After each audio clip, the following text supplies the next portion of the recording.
2 taon na nakalipas. Halos nakalimutan ko na din si Denise. Dahil nagkaroon din ako ng sariling buhay. Nagsumikap ako ng sobra para papatunayan ko sa sarili ko na kaya ko kahit wala siya. Masyado niya kasi ako minaliit eh. Akala niya di magiging maganda yung future namin kapag nagstay siya dito. Pero yun nga, gaya ng sabi ko, nakalimutan ko na siya dahil naging busy din ako. May iba't ibang businesses din ako dito sa Pinas. Sabi ko din nun sa sarili ko, past is past. Wala na dapat akong alalahanin. 2:00 na madaling araw nun. Nag-check lang ako ng emails ko kung anong ganap sa mga businesses ko. Nang biglang may nag-chat sa akin. Uy, musta? Sino to? Tagal na nga ng sobra. Di mo na ako naaalala. Paano ko malalaman wala ka namang picture? Sa pangalan ba? Di mo ako nakikilala? Denise? Ano, naalala mo na ba? Bigla nang bumalik yung alaala ko sa kanya. Bigla ako naalala kung bakit ako nagsusumipag. Oo, naalala ko na. Bakit? Ano meron? Wala lang. Di ba pwede kita kamustahin? Eto, okay naman. Bakit ikaw ba? Nakabalik na ako ng Pinas. Uy, congrats. Thank you. Tanong ko lang. Libre ka ba sa Sabado? Check ko lang wala naman. Bakit? Aayain sana kita gumala. Sige lang. Saan ba? Kahit dun sa favorite nating coffee shop. Naalala mo pa ba? Malinaw na malinaw pa sa utak ko kung saan yun. Karaniwan kasi bago kami umuwi galing sa school, dumadaan kami dun. Oo naman. Sige, pupunta ako.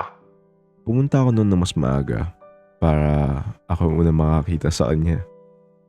Ewan ko kung ano yung sasabihin niya. Siguro aayain ako nun sa kasal niya. Or baka naman gusto niya akong maging ninong ng mga anak niya. O baka gusto niya lang ng closure. Pero ewan natin. Habang nag-scroll ako sa phone ko noon, bigla na lang siya lumapit sa akin. Uy, James. Ikaw na ba yan? Ang laki ng pinagbago niya. Mas gumanda siya. At halatang halata na malayo na yung narating niya. Uy, Denise. Basta ka na? Eto, okay naman. Ikaw ba? Mukhang bigating ka na. Ay, hindi naman. Medyo may pinagkaabalahan lang nung umalis ka. Oh? Ano mga ginawa mo? Parang sobrang yamang mo na nga eh. Nagtayo lang ako ng mga business dito. Nung umalis ka kasi sabi ko, papatunayan ko na kaya ko. Ganun ba? Sorry dun, James. Baliwala na yun. Matagal-tagal na din yun. Kalimutan ko na. Ako, hindi pa. Bigla ako nagulat sa sinabi niya. Dahil akala ko ayayin niya ako sa kasal niya eh. Paano ikaw hindi pa? Hindi ko pa rin nakakalimutan yung araw na umalis ako. Bakit?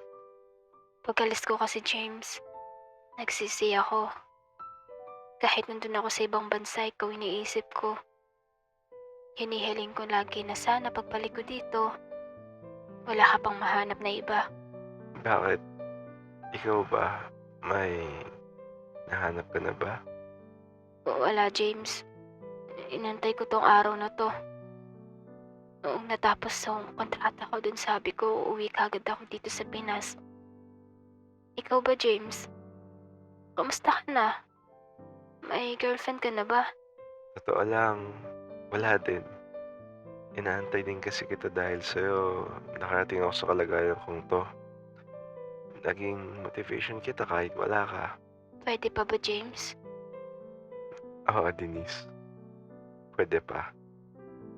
At after ng pag-uusap namin yun, nagsimula ulit kami na panibagong buhay namin. Parehas naman na kaming financially stable. Wala na din nag-aaral sa amin. At dito na nagtatapos ang aming kwento. Salamat sa pakikinig.